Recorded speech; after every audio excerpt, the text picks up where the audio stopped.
Est-ce qu'on a besoin d'être unis? Mais a-t-on vraiment besoin d'union? Quelle est la conséquence de la non-unité des musulmans ou d'une société? Et qu'est-ce qu'on entend par l'unité? Est-ce que l'unité veut dire l'uniformisation? Et cette question de division, moi je pense que c'est une question centrale dans le monde musulman. C'est-à-dire, pourquoi tant de division? Pourquoi tant de haine? Est-ce qu'il n'est pas d'abord naturel qu'il y ait des divergences dans toute communauté, que ce soit musulmane, chrétienne, juive, même athée ou agnostique? On n'est pas tous pareils, on ne grandit pas tous de la même manière, on n'a pas la même éducation, on n'acquiert pas tous les mêmes connaissances, donc on n'a pas tous les mêmes conclusions. En soi, il s'agit là d'une agora qui permettra, quoi qu'il arrive, de faire avancer les choses et qui est, pour ma part, le signe d'une maturité. De choses qui, dans le passé, n'auraient pas pu être possibles et qui aujourd'hui deviennent possibles. Et donc, la communauté progresse.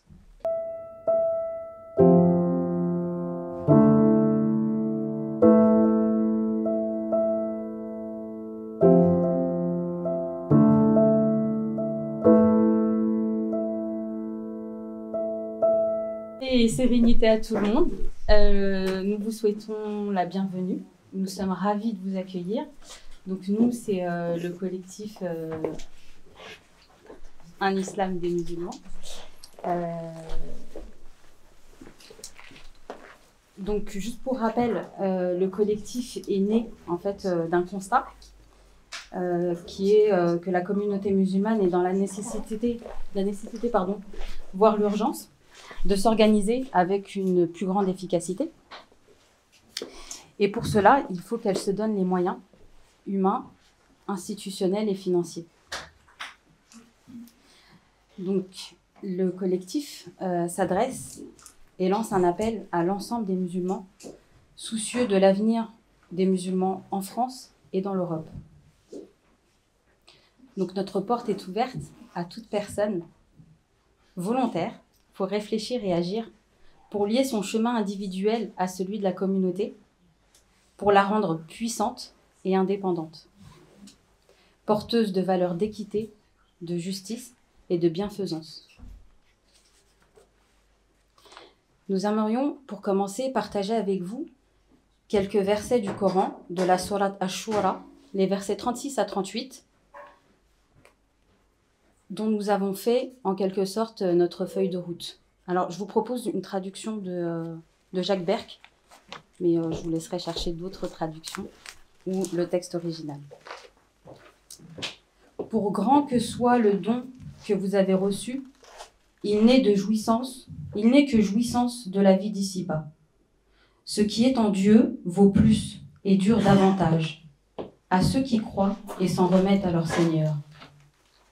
Ceux qui évitent de commettre des péchés graves et des infamies, et pour courroucés qu'ils soient, pardonnent, qui répondent à leur Seigneur, accomplissent la prière, soumettent leurs affaires à la concertation mutuelle, font dépense sur notre attribution, et qui, impudemment agressés, se défendent.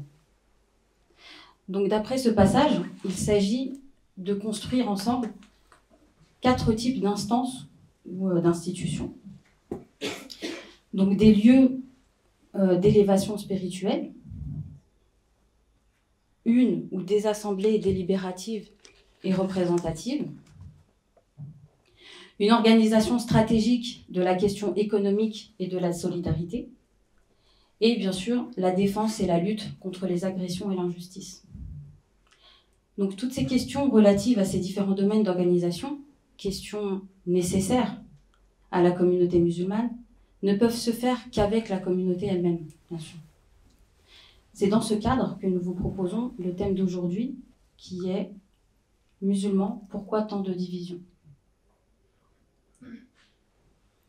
C'est vrai, en tant que communauté, les difficultés que nous avons à nous accorder sont réelles, notamment pour déterminer une stratégie commune, afin de nous fortifier.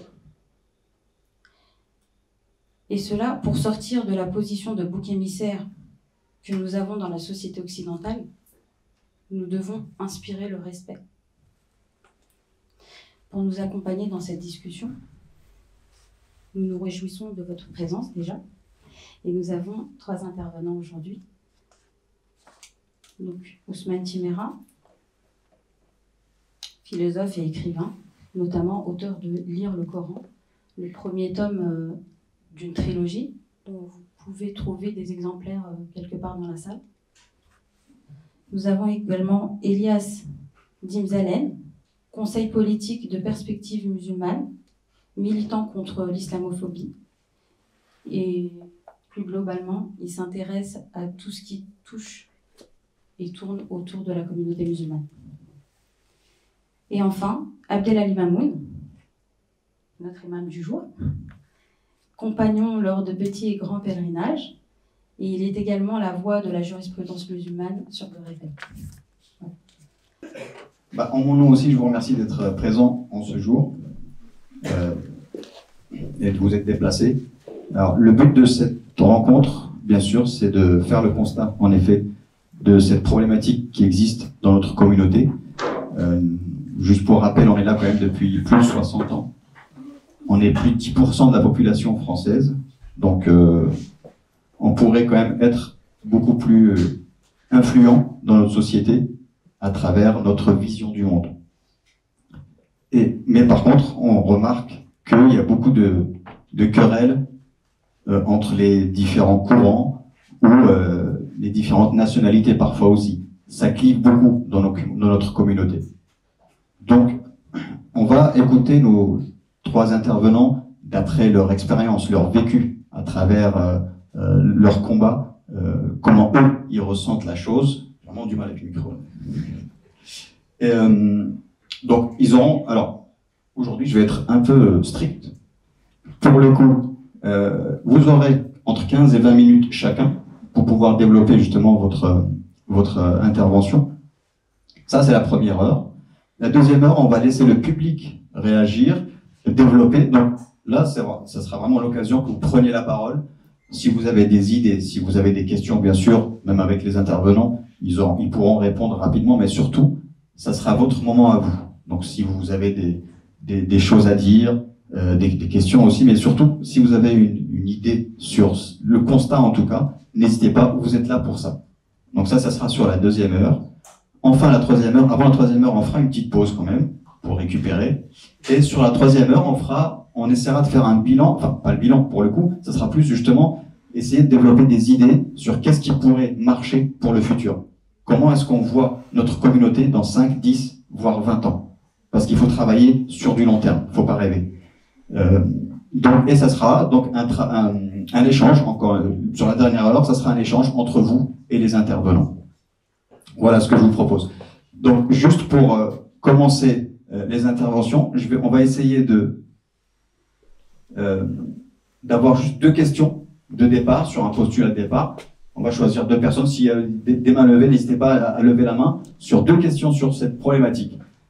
Musulmans, pourquoi tant de division? Moi j'avais une question. Je voulais savoir si en fait le fait qu'on soit tant divisé, c'est pas une question, c'est pas un problème lié à la spiritualité, parce que beaucoup de personnes ne travaillent pas assez leur ego, leur orgueil.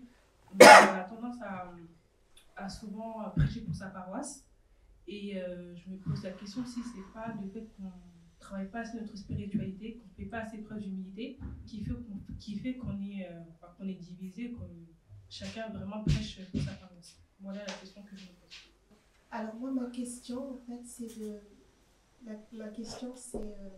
est-ce qu'on a besoin d'être unis? C'est ça ma question. Parce qu'on parle de division, est-ce que cette division n'est pas plutôt une normalité? Dans la mesure où, en fait, on est des musulmans avec des cultures, des traditions différentes, et cette culture, cette tradition teinte notre façon de voir la religion, elle teinte aussi notre perception de Dieu. On peut être tous musulmans et pourtant avoir une perception et une représentation différente de ce Dieu. A-t-on besoin vraiment d'être unis, en fait, finalement? C'est ça ma question. Bonne question. Bonjour à tous. Moi, je reviendrai sur ce que sur les deux questions. Est-ce que il faut être uniforme, en fait? Parce que la division, ok, mais est-ce qu'il y a une obligation d'uniformité? C'est-à-dire que d'être, de faire tout pareil, l'uniformisation, quoi. Moi, c'est une question que je me suis toujours posée tout au long de mon existence. J'ai toujours eu du mal à comprendre comment nous, parce que moi je suis musulman maintenant en France, nous d'origine musulmane, nous étions, il y avait tant de querelles, tant de disputes, tant de rivalités, tant de colère, et puis qu'est-ce que c'est que la haine dans un monde musulman envers des musulmans? Ça devient incompréhensible, ça n'a pas de sens. Donc après on se rend compte que pour beaucoup, la religion c'est un héritage. En plus de cet héritage, se greffe sur cet héritage les us et les coutumes.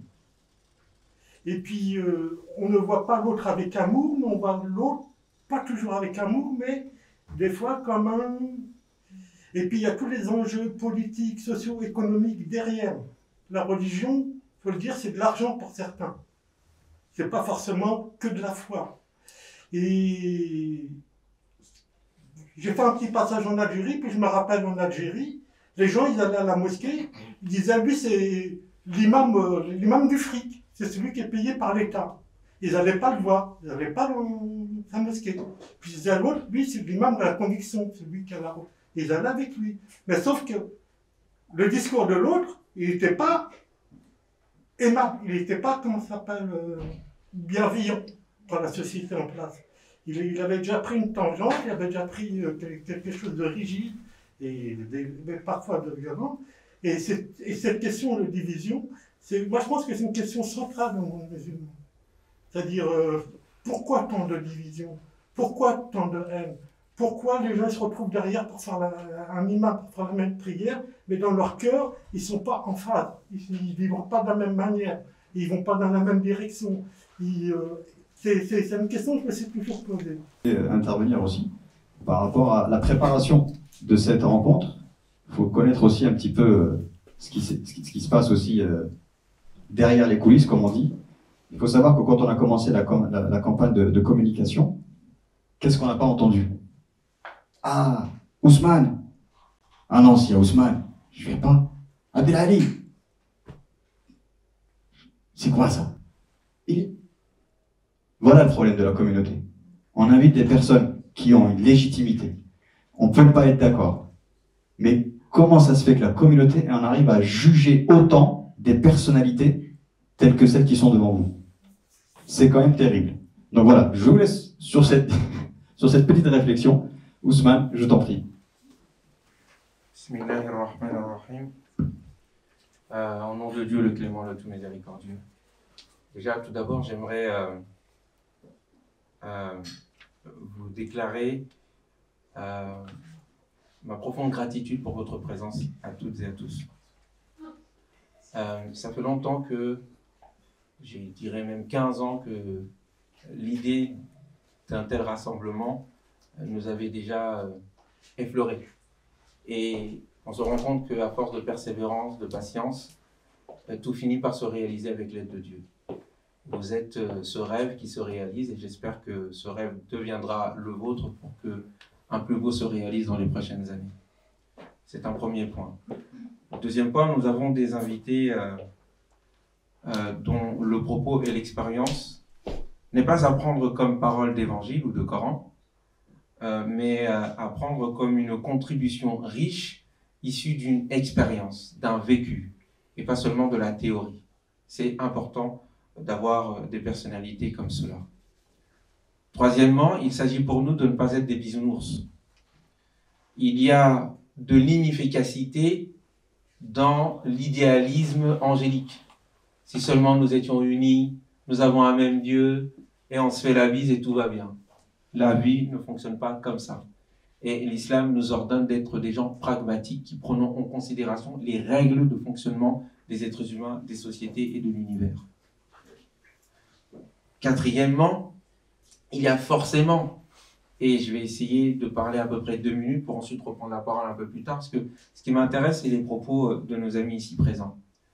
Mais quatrièmement, il y a effectivement à analyser la raison d'être de ces divisions sur le plan spirituel, sur le plan historique et en termes de conséquences. Une question a été posée, avons-nous besoin d'être unis? C'est vrai. Si nous parlons de division et que nous nous en plaignons ou que nous posons la question de l'existence de cette division, par principe, en fait, on pose la question, en arrière-fond, c'est pour la déplorer. C'est pour déplorer cette division, c'est pas pour nous en réjouir.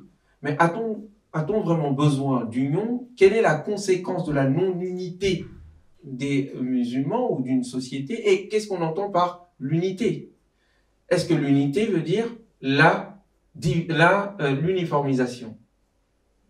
Pour beaucoup, l'unité de la communauté musulmane, c'est avoir la même pratique, la même façon de voir les choses, la même façon de s'habiller et de parler d'une seule voix derrière un imam fou furieux qui nous jetterait tous dans l'enfer de ce monde avant d'atteindre l'autre enfer qu'il confond avec le paradis.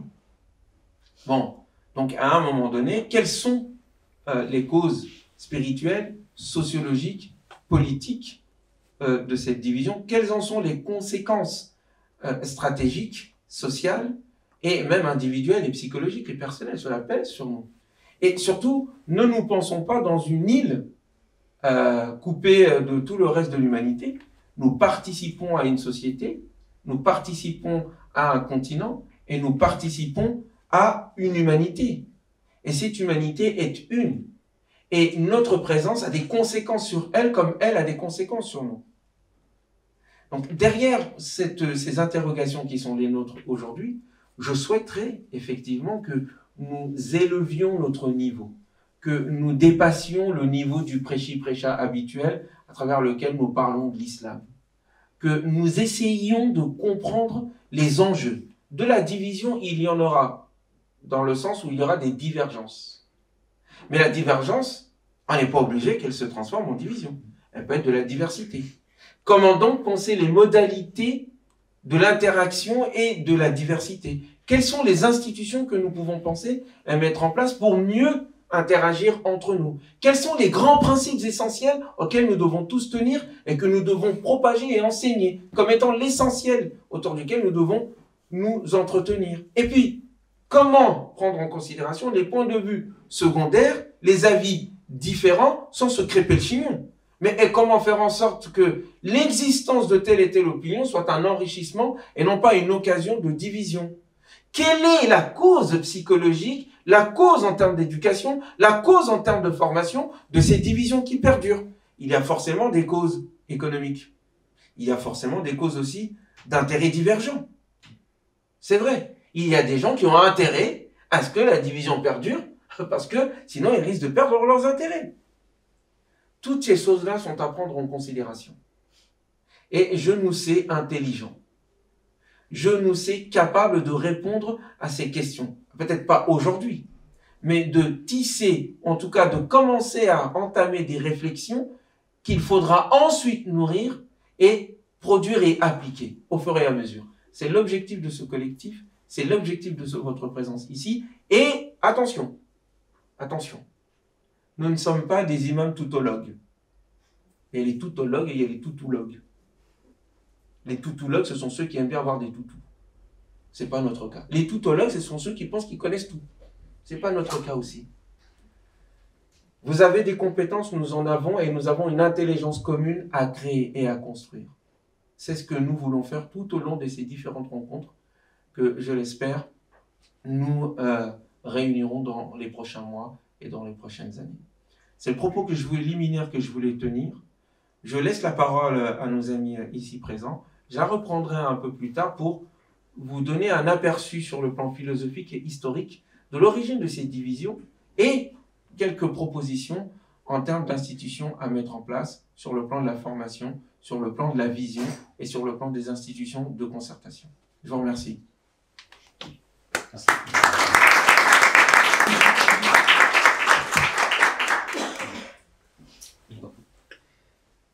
بسم الله الرحمن الرحيم الحمد لله رب العالمين وأفضل الصلاة وأتم التسليم على سيدنا محمد وعلى آله وصحبه أجمعين. Avant de commencer d'aborder le sujet qui a été choisi et que je trouve excellent. Et je voulais d'abord remercier d'abord les organisateurs d'avoir choisi ce thème, qui est à mon avis fondamental, essentiel à la réussite, au succès de cette composante religieuse qui vit en tant que minorité dans une communauté nationale qui, pour beaucoup d'entre eux, sont très hostiles à nos convictions et mènent pour beaucoup d'entre eux une guerre contre une guerre d'idées, une guerre idéologique. Il ne s'agit pas d'une guerre armée, j'espère en tout cas. J'espère que ça restera comme ça pour l'instant. Et donc que nous avons besoin effectivement de cette unité et de renforcer ce lien qui va nous permettre d'éviter que ces gens-là aient un peu trop d'audace et d'aisance à s'en prendre à nos valeurs, à nos convictions, à nos croyances. Et qu'il y ait ce respect réciproque, indispensable au vivre ensemble. Et c'est ce qui, à mon avis, est motivé par une morale et une éthique. Et c'est justement cette éthique que moi je voulais soulever aujourd'hui, l'éthique de la divergence. Adabul Ikhtilaf. Il y a même des ouvrages qui ont été rédigés sur ce sujet et qui, bien entendu, parce que, comme l'a dit la dame tout à l'heure dans sa question, on n'est pas tous pareils, on ne vient pas tous des mêmes racines, des mêmes coutumes, des mêmes traditions, etc. Donc forcément, cela a un impact sur notre compréhension, notre conception de nos préceptes. Je parle même de celles qu'on appelle les constantes, les tawab. Chez certains ne sont pas, on va dire, n'ont pas d'autant d'impact dans leur vie commune, dans leur vie quotidienne que pour d'autres personnes. Donc, voyons d'abord cette notion de divergence. Est-ce que d'abord, parce que j'aimerais d'abord répondre par respect aux personnes qui se sont adressées à nous pour qu'on puisse répondre d'abord à leurs questions, est-ce qu'il est nécessaire, ou du moins est-ce qu'il n'est pas d'abord naturel qu'il y ait des divergences dans toute communauté, qu'elle soit musulmane, chrétienne, juive, même athée ou agnostique? On n'est pas tous pareils, on ne grandit pas tous de la même manière, on n'a pas la même éducation, on n'acquiert pas tous les mêmes connaissances, donc on n'a pas tous les mêmes conclusions de ce qui est juste à faire dans la vie, dans l'intérêt de tous. Mais par contre, il y a quelque chose auquel il est indispensable, c'est d'avoir au moins cette intention d'agir pour le bien collectif et pour promouvoir le bien dans la société et d'être des êtres bienveillants, comme le disait monsieur. Donc ça, c'est au moins la première des intentions dans lesquelles on ne peut pas tergiverser, et qu'il est très important à ce moment-là de dénoncer ceux qui ont un autre intérêt que celui de l'intérêt collectif. Maintenant, comme je disais, est-ce que Dieu apprécie qu'il y ait une divergence dans la communauté? Des irtilaf. La notion de irtilaf. Comme je disais, il est naturel qu'il y ait des divergences. Mais ce qui est détestable, c'est que cette divergence provoque des clivages, des clans, des groupes. Dieu lui-même considère ces gens qui utilisent ces divergences pour diviser en clans les membres de la communauté des croyants, et il les accuse même de polythéisme. Il considère cela comme du polythéisme. Dans le verset 31 et 32 de la sourate Ar-Rum, sourate les Romains, Dieu il dit « Munibina ilayhi wattaqouh » soyez des gens qui reviennent vers lui et craignez-le. « Wa aqimus salah » et accomplissez la prière. « Wa la takunu minal mushrikin » et ne soyez pas des associationnistes, ne soyez pas parmi les gens associationnistes. J'essaie de traduire approximativement le verset. Et le verset suivant, qu'est-ce qu'il dit? « Alladhina farraqu dinahum » le verset c'est min alladhina farraqu dinahum, parmi ceux qui ont divisé, qui ont dispersé, tafriq c'est disperser leur religion, wa kanu shi'an, et donc ce sont, on va dire, dispersés en clans et en clivages. Kullu hizbin bima ladayhim farihun, chaque parti est pour ce qu'il a de conviction, en totale réjouissance ou en joie, c'est-à-dire heureux de ce qui est dans le cas de la situation dans laquelle il est, en pensant que c'est lui qui a la vérité absolue. Donc le prophète, le Coran lui-même, donc Dieu dans le Coran nous met en garde contre cette divergence qui engendre les clivages et qu'il est fondamental que nous restions humbles. Donc c'est à mon avis l'éthique des vertus essentielles dans notre éducation spirituelle que l'on retrouve et que l'on essaye d'acquérir dans la pratique de l'adoration, dans lequel on va acquérir des vertus qui vont nous imprégner de l'une d'elles qui est la plus importante, qui est l'humilité. L'humilité nous permet de nous remettre en cause, de dire ouais, peut-être que je me trompe, je n'ai pas forcément la vérité absolue. Donc d'admettre, de dire bah, là je suis comme tout le monde, allez, pourquoi moi je suis ici et pas vous? Pourquoi, comme l'a dit Othman, il n'y a pas de toutologue, etc. Il n'y a pas moi l'imam, je connais tout et fermez votre bouche et je suis poli. Et voilà, et c'est moi, vous devez m'écouter. Pas du tout. Effectivement, moi je fais partie de ceux qui dénoncent on va dire cette sacralisation des individus, ce culte des personnages, comme on a pu le voir dans beaucoup de tendances et de mouvances religieuses, hein, beaucoup chez les soufis, même chez les salafis.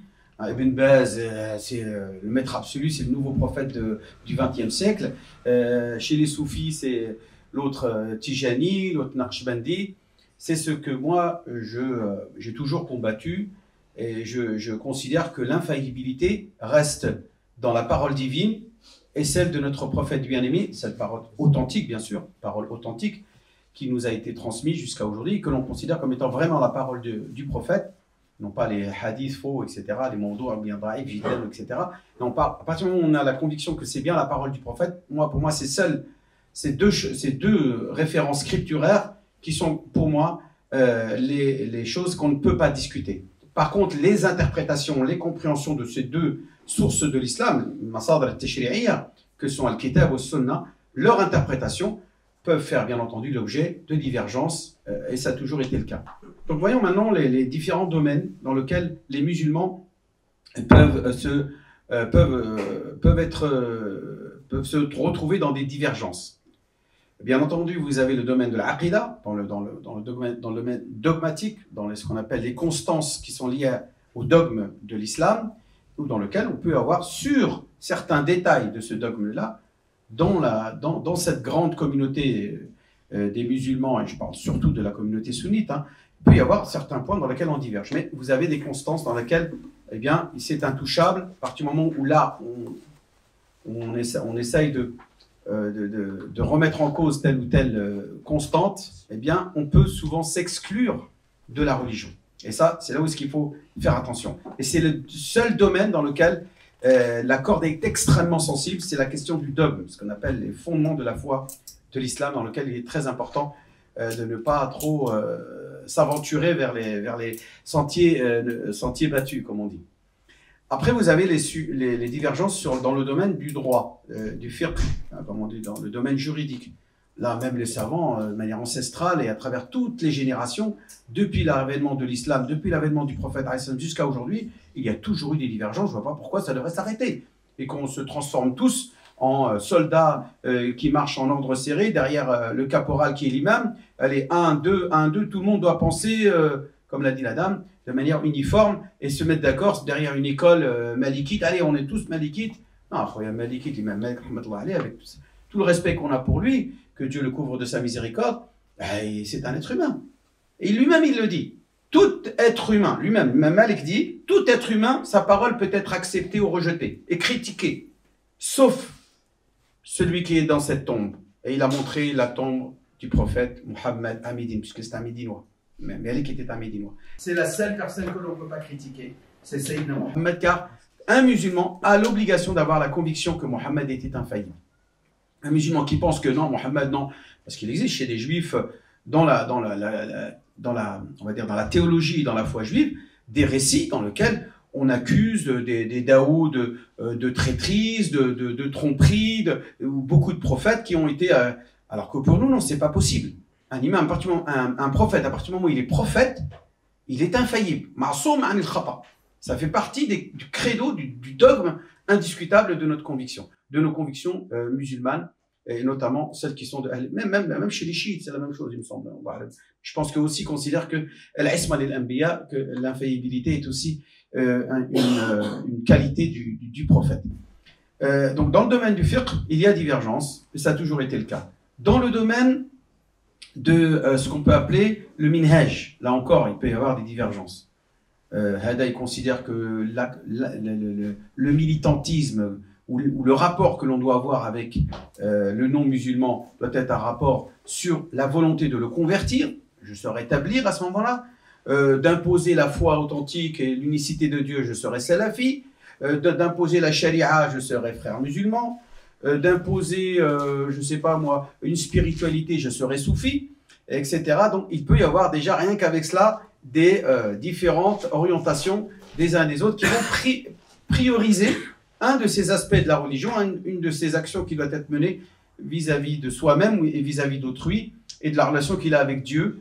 Et tout cela peut effectivement déjà engendrer des divergences. À l'intérieur même de ces courants, je vais donner l'exemple du soufisme, où vous avez une multitude de confréries.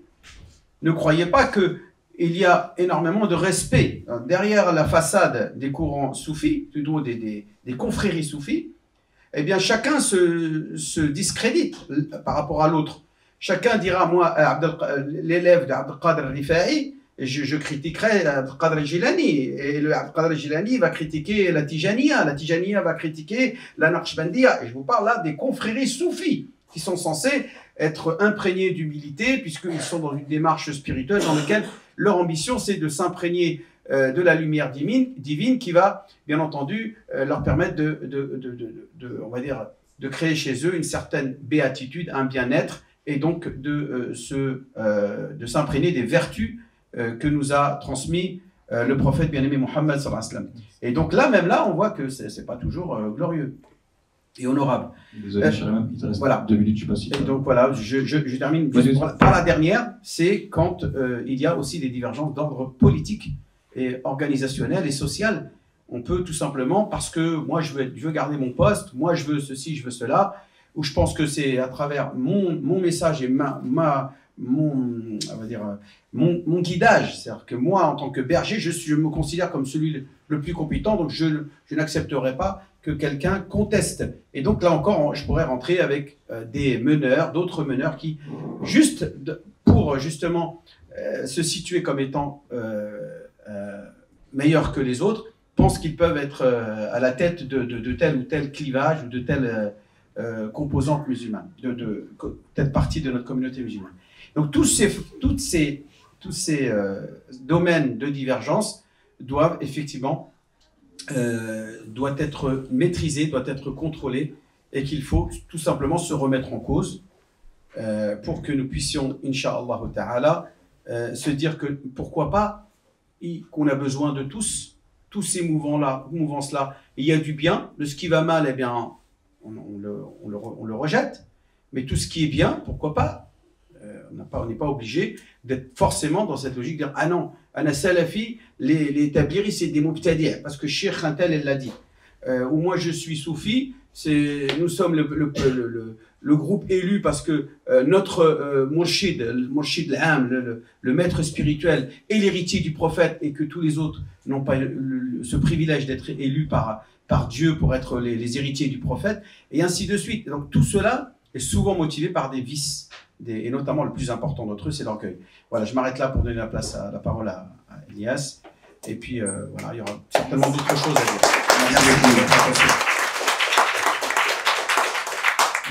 Je voulais faire une transition avec Elias, parce que ça sera quelque chose qui va beaucoup plus aborder avec son expérience. Il faut se rendre compte aussi d'une chose, la division qui est la nôtre, si on doit la constater aujourd'hui, elle est profitable à une certaine élite. Il faut dire ce qui est. Aujourd'hui, le contexte politique français fait que on nous traite vraiment à la hauteur de ce que notre union elle est. Beaucoup de stigmatisation, beaucoup de choses à dire. Il y a beaucoup d'événements qui se passent, qui ne sont pas forcément médiatisés. Il faut bien se rendre compte des enjeux qui sont en train de se passer.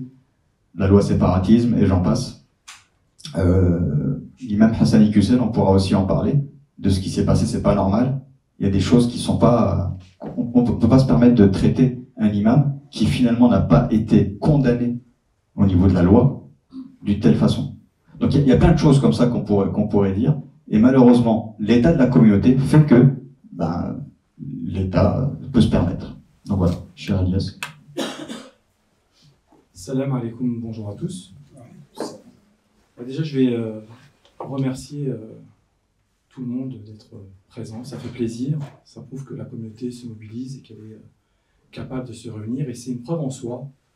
Je vais aller un petit peu à rebours de ce qui a été proposé, mais de notre union effective.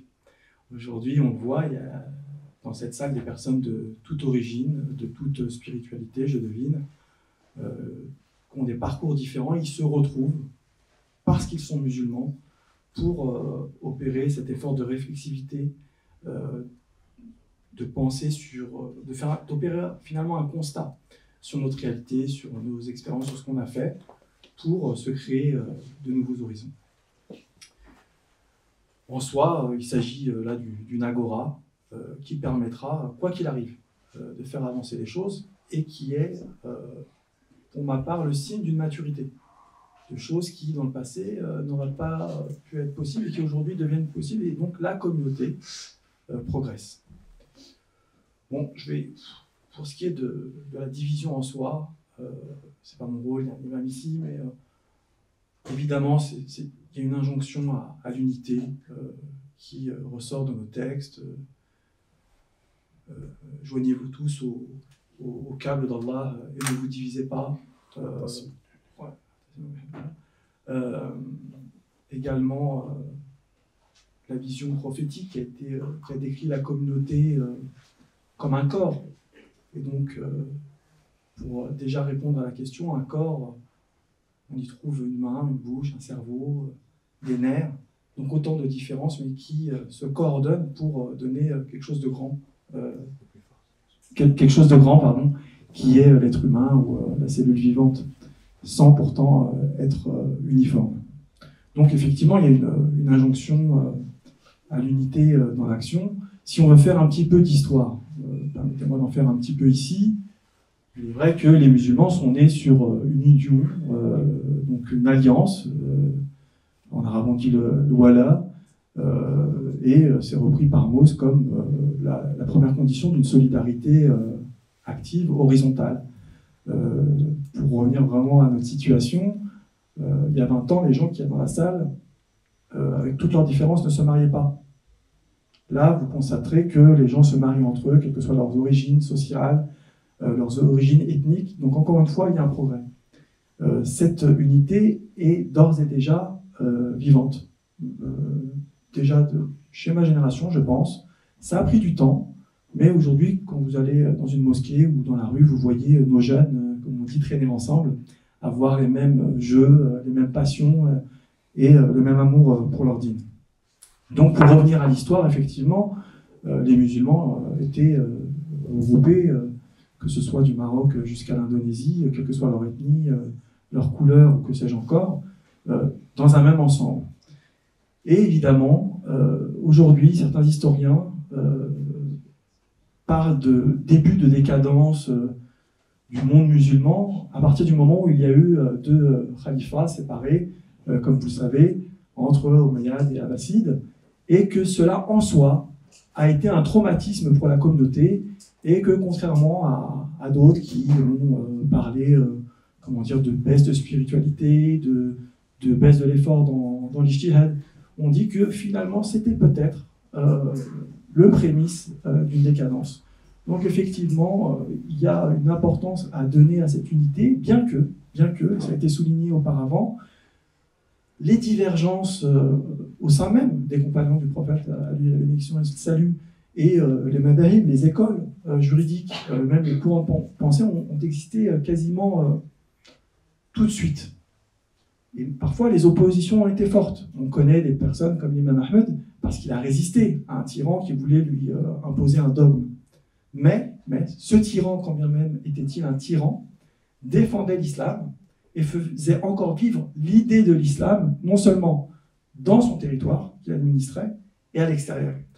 Et c'est en cela une leçon pour nous, parce qu'effectivement, on peut vivre avec ces différences, on peut avoir, des conflictualités positives, c'est-à-dire exposer nos différences, nous disputer de façon intelligente pour arriver à des solutions et peut-être ne pas en trouver. Mais quand on se trouve face à des problèmes qui touchent à notre spiritualité, à notre essence même, à notre communauté, systématiquement, comme ça a été la coutume de nos anciens, se retrouver comme un édifice construit qui ne se sépare pas, comme une chaîne. Après, la division, c'est aussi un argument qui a avancé contre nous, une espèce de mythe incapacitant qu'on a essayé de mettre dans les têtes des nôtres. Vous connaissez un petit peu la maxime, là, ou je ne sais pas comment on peut appeler ça, les Arabes se sont entendus pour ne jamais s'entendre. Ce sont des mythes incapacitants qui ont été développés lors de la colonisation. Il faut le savoir, ils ne sont pas nés tout seuls, parce que, comme je vous l'ai dit, s'il y a eu des divisions dans le passé, dans l'ensemble musulman, il y a eu quand même une volonté de toujours servir cette religion, servir un idéal qui a rassemblé, quoi qu'on puisse dire, et cela jusqu'à un peu longtemps avec la chute du califat ottoman. Et ça a permis tout de même des alliances avec des gens très très différents et, contrairement à ce qu'ont pu dire certains, ça ne s'est pas arrêté à Bagdad, ça a continué après. Mais ils avaient cette exigence de maintenir des fondamentaux qui ne devaient pas être touchés et de faire vivre cette idée, comme je le disais, à l'international. Mais à partir du moment où il y a eu colonisation, dans un premier temps, l'étude a été faite à travers des anthropologues, comme des gens comme Servier ou autres, qui se sont mis au nom de science à étudier un petit peu l'habitus des uns et des autres. Ils ont créé le mot tribu pour nous décrire. Et ils ont fabriqué, puisque tous ces rapports, un petit peu comme les rapports des sociologues aujourd'hui, servent à d'autres, tous ces rapports ont été confiés ensuite aux militaires français et à l'administration française dans nos pays, et je parle là d'Afrique du Nord ou d'Afrique subsaharienne, colonisée, pour entretenir et faire grandir ces divisions et faire en sorte qu'elles deviennent irrémédiables. Et l'on en souffre encore aujourd'hui. Donc quand on parle de division, il ne faut pas hésiter à désigner qu'est-ce qui aujourd'hui nous paralyse. D'où viennent ces divisions? Parce que j'ai parlé de divisions qui ont toujours existé, mais ça n'a pas empêché le monde musulman et l'empire musulman d'avoir sa grandeur. Par contre, la décadence qui peut s'incarner ici et là est depuis cette colonisation avec cette division instituée par des forces publiques, depuis la colonisation, comme je l'ai dit, mais jusqu'à aujourd'hui par les préfectures. Quand on se rend compte que nos mosquées sont gérées par des préfectures de police, effectivement, on peut se poser la question si on peut encore concevoir une autonomie et avoir une vision de grandeur pour les nôtres, pour nos enfants, tout simplement.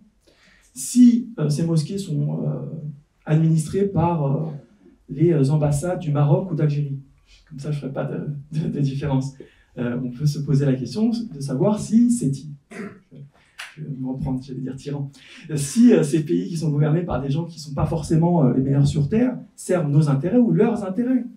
Donc c'est là la question, et c'est donc, pour revenir aux solutions, des choses auxquelles il faut arriver, à cette notion d'autonomie, ne plus dépendre non seulement de gens qui ne veulent pas forcément du bien, je pense à les préfectures de police, et ne plus dépendre également des pays d'origine. Et j'irai même plus loin, et tu as raison de le dire, Amoun, ne plus, là c'est l'idée bénabienne, ne plus dépendre de Zahim, qui seraient des espèces de sauveurs à qui on confierait notre destin. Attention, le Mahmoud, c'est le nom du tyran, je sens, que tu as évoqué tout à l'heure. Attention. Exactement. Le calife abbasside. C'est pas moi. Il a le même prénom. Le tyran tyran abbasside a le même prénom que lui. Non, mais c'est mon famille. Ah, Mamoun, hein. Le Mahmoud, voilà, c'est ça. Mais tu portes bien ton prénom. Ah bon, voilà. En principe, c'est. Voilà, la définition, c'est d'abord celui qui est rassuré, qui est apaisé, voilà, qui est censé être. En vérité, si on revient sur cette histoire, on va faire un petit aparté historique, encore une fois. Mahmoud, au début, c'est un dévot. C'est quelqu'un de très pieux. On va le chercher pour qu'il prenne le pouvoir à un moment, c'est des luttes de pouvoir de l'époque. Et il était en train de lire le Coran comme ça, et il ferme son Coran et il dit aujourd'hui c'est fini entre toi et moi. C'est pour répondre à la question des personnes qui, effectivement, au début, servent un but spirituel et visent à atteindre des sommets de spiritualité, et qui, confrontés au pouvoir, il est vrai, c'est une maladie quasiment humaine, peuvent arriver à se servir eux-mêmes. Et c'est ce qui arrive très souvent avec, comme tu l'as dit, les différents manhaj, les différents courants politiques, etc. Mais c'est pas musulman, c'est pas une maladie. Quand vous parlez aux communistes et vous leur parlez de Staline, vous diront directement il a servi ses intérêts, le vrai communisme c'était Trotsky ou Marx ou que sais-je. Donc c'est une maladie humaine et qu'effectivement il faut combattre au jour le jour. Donc j'ai évoqué les ambassades et les préfectures et pour nous il y a un impératif, comme je le disais, de revivre cet élan que j'ai évoqué depuis le début, des premiers temps. Et Benabi, il appelle ça, c'est l'idée force. Je vous renvoie vers le livre Le problème des idées dans le monde musulman, qui est un livre fondamental, qui évoque toutes ces divisions, cette maladie communautaire qu'on ressent, qui nous handicape. Et justement, il dénonce le zahrimisme, mais pour lui, il dénonce aussi le traditionnalisme, comme tu l'as dit, bête et méchant, qu'on peut retrouver dans certaines écoles. Mais également, il dénonce cette espèce de complexe de soi qui fait qu'arrivent des réformateurs qui voudraient réformer l'islam.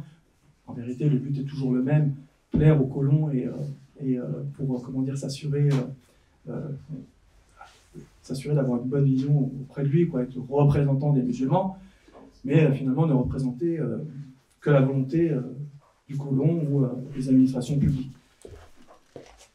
Cette idée force que décrit Benabi, on pourrait la décrire très simplement, comme d'autres l'ont fait, j'inventerai aujourd'hui, comme l'a dit Chatibi ou d'autres, comme le Matrasid, c'est-à-dire les finalités de ce dîn, les finalités qui doivent être pour nous les choses primordiales. Permettez-moi aujourd'hui de le décliner un peu différemment, puisque à la perspective musulmane, nous avons fait ce travail de réflexivité et de, redéfinition de tous les termes afférents à notre situation en France et dans le monde. Et donc pour nous, l'islamophobie, c'est tout ce qui entrave à la construction de la communauté, son développement, à l'expression visible aux politiques musulmanes, que ce soit en France ou ailleurs. Donc à partir de cette définition, on a donné une définition évidemment opérante qui nous permet de décliner ensuite un projet politique et sociétal.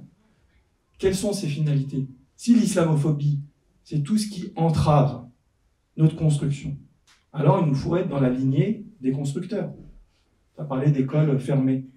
C'est Jemaat el-Ulama, qui est l'assemblée des ulama algériens, qui au début du siècle, par souci de transmission, a ouvert les premières écoles musulmanes en France. C'était au début du siècle. Donc, ce souci de préservation et de défense de nos institutions, mais également de nos personnes. On ne peut pas rester indifférent quand Nadia est attaquée par... comment il s'appelle Moussa? Je ne sais plus. Mais par quelqu'un à la télévision, qui ne mérite pas que je le cite ici. C'est ça, être musulman. On ne peut pas rester insensible quand un imam est pourchassé tel un criminel. Mais alhamdoulilah, aujourd'hui on est également là pour ça, pour célébrer le fait qu'il ne retournera pas dans les mains de ces geôliers, mais il a trouvé un endroit où il existait encore un petit peu de droit. Ça s'appelle la Belgique, ça s'appelle pas la France. Donc, comme je le disais, il nous faut construire, être respectueux des combats passés, que ce soit, comme j'ai dit, Jemaat el-Ulama, les gens qui ont lutté pour la décolonisation, mais aussi les grands de nos quartiers qui ont lutté pour que, voilà, on ne devienne pas des voyous.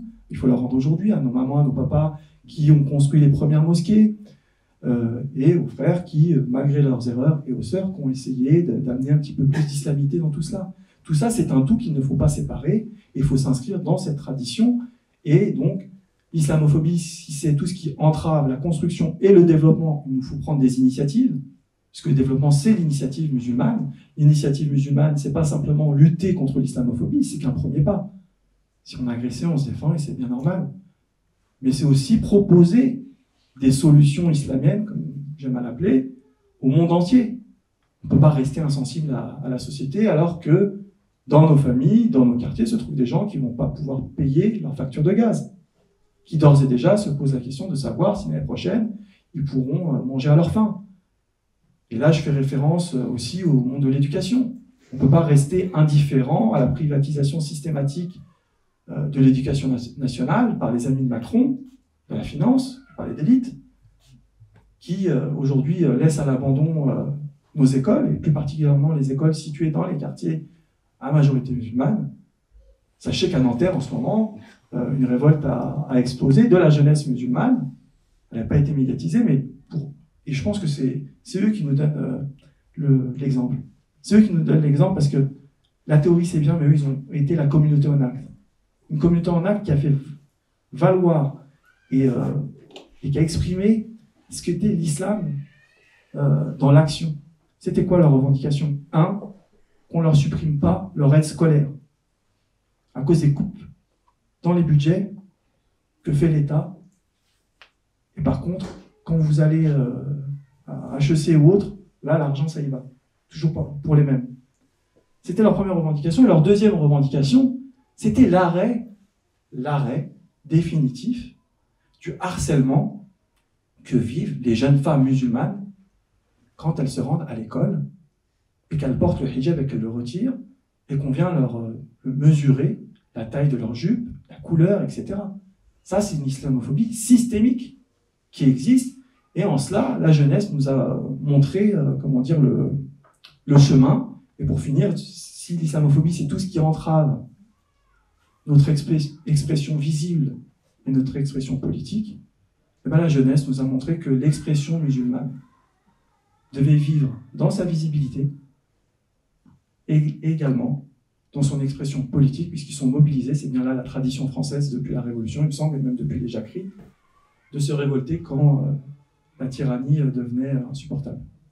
Voilà. Merci.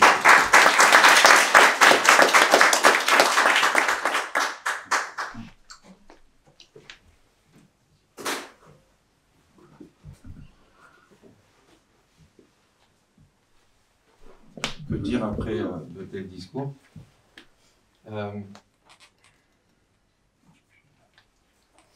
Je vais essayer de m'exprimer rapidement sur 2-3 points et ensuite c'est dans l'échange que les idées se développeront. Encore une fois, notre objectif c'est pas de faire des conférences. Je suis sûr que nos deux amis ici seraient capables de nous entretenir pendant des heures et ils auront toujours de quoi dire. Mais l'objectif c'est vraiment de créer déjà, de donner l'exemple d'une communauté qui se concerte et qui discute, qui échange, qui peut exprimer des divergences sans se crêper le chignon, qui peut enrichir un débat sans attendre que le téléphone sonne et que cela mette de l'ambiance un peu dans la... Et en plus, il répond en plus, il dit rappelle-moi. Et dans 1 heure en plus. Hein. Voilà, dans 2 heures. Est-ce qu'on va le laisser partir dans 1 heure? Je ne sais pas. En tout cas, je vais mettre le silencieux. Voilà. Ça ne sonnera plus. Il a mis le silencieux, mais c'est pas grave. J'avais oublié. Vous êtes l'imam. Ah non. Pas de tautologie. Il n'y a pas de tautologue ici. Pas de tautologue. Mais il y a 2-3 points qu'il faut indiquer en termes de stratégie, en termes d'institution. Moi, je pense que la division, la divergence, ce sont des phénomènes humains tout à fait normaux. C'est humain.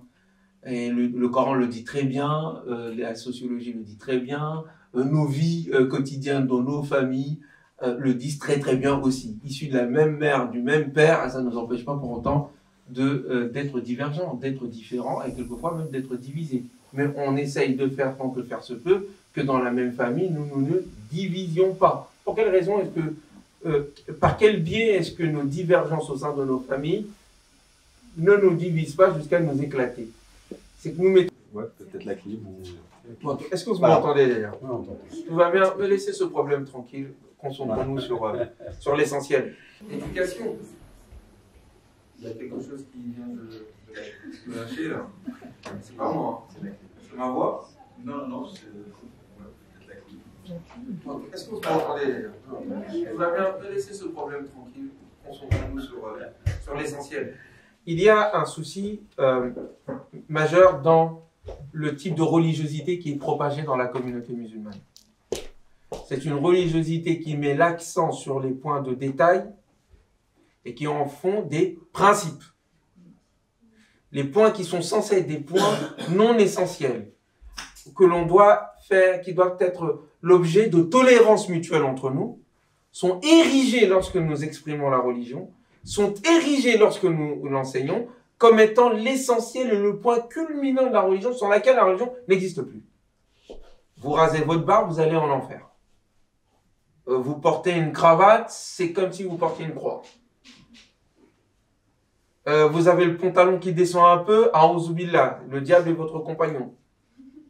Et des personnes sont capables, parce on leur a enseigné cela comme étant l'essentiel, sont capables de vous faire la guerre et de semer la division dans toute la mosquée ou dans toute la famille sur ces points-là. Là où quand nous lisons le Coran, là où lorsque nous voyons ce que le prophète sur la paix faisait, il n'appelait jamais sur ces points de détail. Il y a une défaillance dans la formation et dans l'enseignement de l'islam, clairement. Il y a un islam qui est embrigadé pour défendre des clans particuliers idéologiques, des points de vue particuliers religieux ou des leaders particuliers politiques. À partir de là, il est clair que nous sommes façonnés à l'image de ces clans qui se disputent les uns les autres et qui ont besoin de moutons, de troupeaux, d'ouailles pour exister. C'est un premier point. Une religiosité qui oublie que Dieu est au-dessus de tout, et c'est lui l'essentiel en fait. C'est ça l'essentiel en islam. Dieu, premièrement, nous n'adorons que lui. Il y a un jour dernier, et nous devons faire le bien. Ce sont ces trois principes qui nous sont répétés à longueur de temps dans le Coran. Inna alladhina amanu, walladhina hadu, wan nasara, was-sabiina. Quand je répète ce passage-là, les gens, il y a tout un tas de personnes qui tombent en PLS. Ils sont morts. Et on dirait qu'ils n'ont jamais entendu ce propos. Ceux qui ont la foi, ceux qui sont juifs, ceux qui sont chrétiens, ceux qui sont sabéens. Man amana billahi, celui qui croit en Dieu. Et qui ont fait des bonnes actions. Wal yawm al-akhir, et qui croit au jour dernier. Wa amila salihan, et qui a fait de belles œuvres. Voilà les critères. Falahum ajruhum 'inda rabbihim, ils auront leur récompense auprès de Dieu, auprès de leur Seigneur. Wala khawfun 'alayhim, et ils n'auront aucune crainte. Wala hum yahzanun, ils ne seront pas tristes. Bas. C'est ce qui nous est demandé. Tout ce qui est en dessus, ensuite ajouté, c'est pas coranique. C'est historique.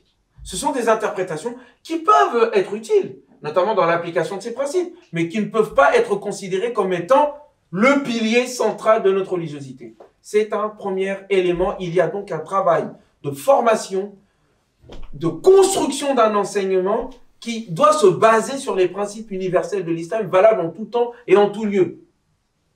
Ce n'est pas le cas aujourd'hui. Et c'est l'une des causes de la division dans laquelle nous nous trouvons, puisque ce que nous mettons dans la tête des jeunes, ce que nous mettons dans la tête de beaucoup de personnes, ce sont des mines explosives de division entre nous. Et que nous continuons de prédication en prédication, de mosquée en mosquée, à alimenter. Deuxièmement, à partir du fait que nous avons perdu l'essentiel, c'est-à-dire l'unicité divine, le fait que nous avons un seul livre et que nous n'avons qu'un seul prophète sur la paix qui nous invite à croire en tous les autres prophètes de l'histoire, en ayant perdu cela, nous nous sommes recroquevillés sur nos spécificités, notamment ethniques. Mais moi, je suis très heureux, je suis heureux de ce que Elias a dit, effectivement. À force de voir les problèmes, on finit par oublier qu'il y a quand même des choses qui vont bien. Moi, il y a 5 ans ou 10 ans, non 5 ans, pas exagérer, je demandais, les Africains, ils sont où? Où sont les Africains? À chaque fois, je suis que le seul noir dans les assemblées. Bon, c'est plus le cas, là. Premièrement. Deuxièmement, il y a d'autres communautés, dans la communauté musulmane, qui sont à inviter. Mais le problème n'est pas, qu'il y ait division ou pas. C'est notre incapacité à penser des institutions qui permettent d'accueillir cette diversité et la transformer en quelque chose de positif. Il faut donc penser ces institutions-là. C'est l'erreur que nos leaders aujourd'hui, ou plutôt le manque que nos leaders aujourd'hui n'ont pas su combler.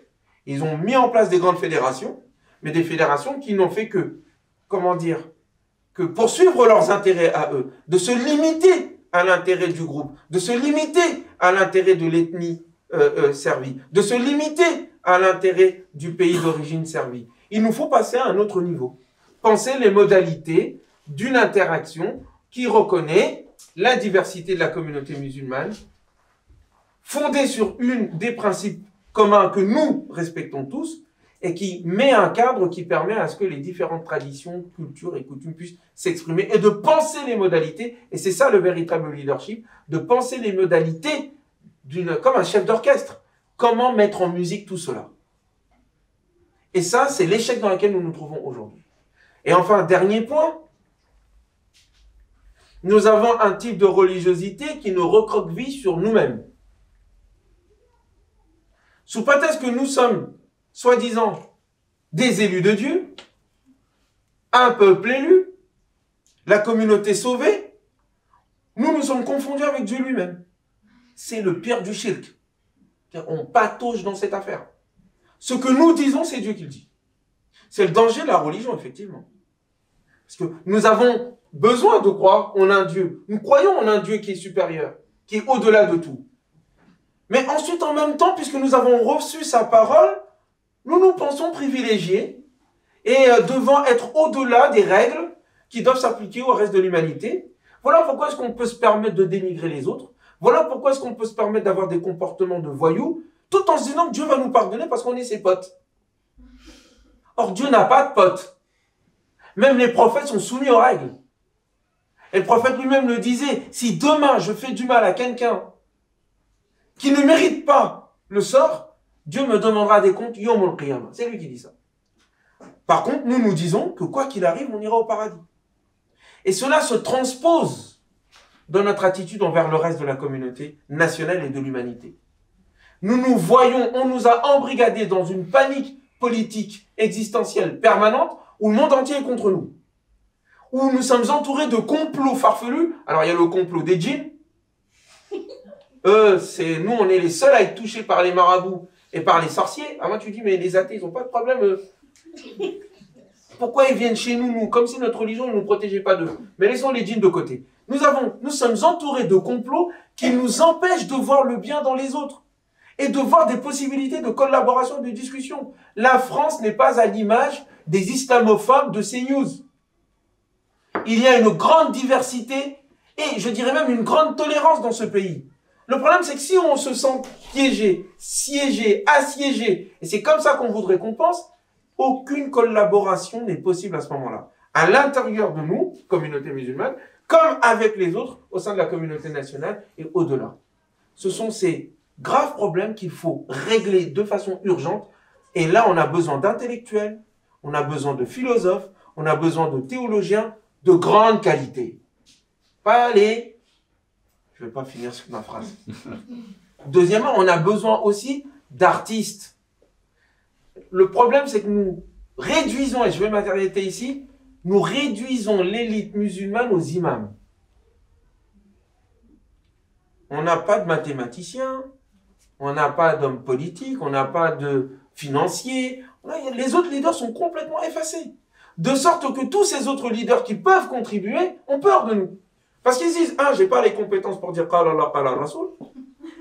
Et nous aussi, il dit pas Qala Allah, Qala Rasoul pour prouver que Pythagore avait raison, ou que c'est pas Pythagore, ou en tout cas que le triangle isocèle est égal, ou je sais plus, j'ai oublié, je m'aventure pas là-dedans. Si on dit pas Qala Allah, Qala Rasoul, il n'est pas entendu. Donc, nous avons des compétences, nous avons des leaders, nous avons des principes communs, il nous faut penser les modalités d'une formation efficace qui nous rend plus humains. Et penser les modalités d'institutions qui permettent à ce qu'il y ait des chefs d'orchestre. Une institution qui met en musique ces divergences-là. Et enfin, penser un projet de société utile à l'ensemble de l'humanité et à la France. La France fait partie de l'humanité. Si ces trois critères ne sont pas présents, nous parlons dans le vent et ce qui nous arrive est de notre faute. Merci.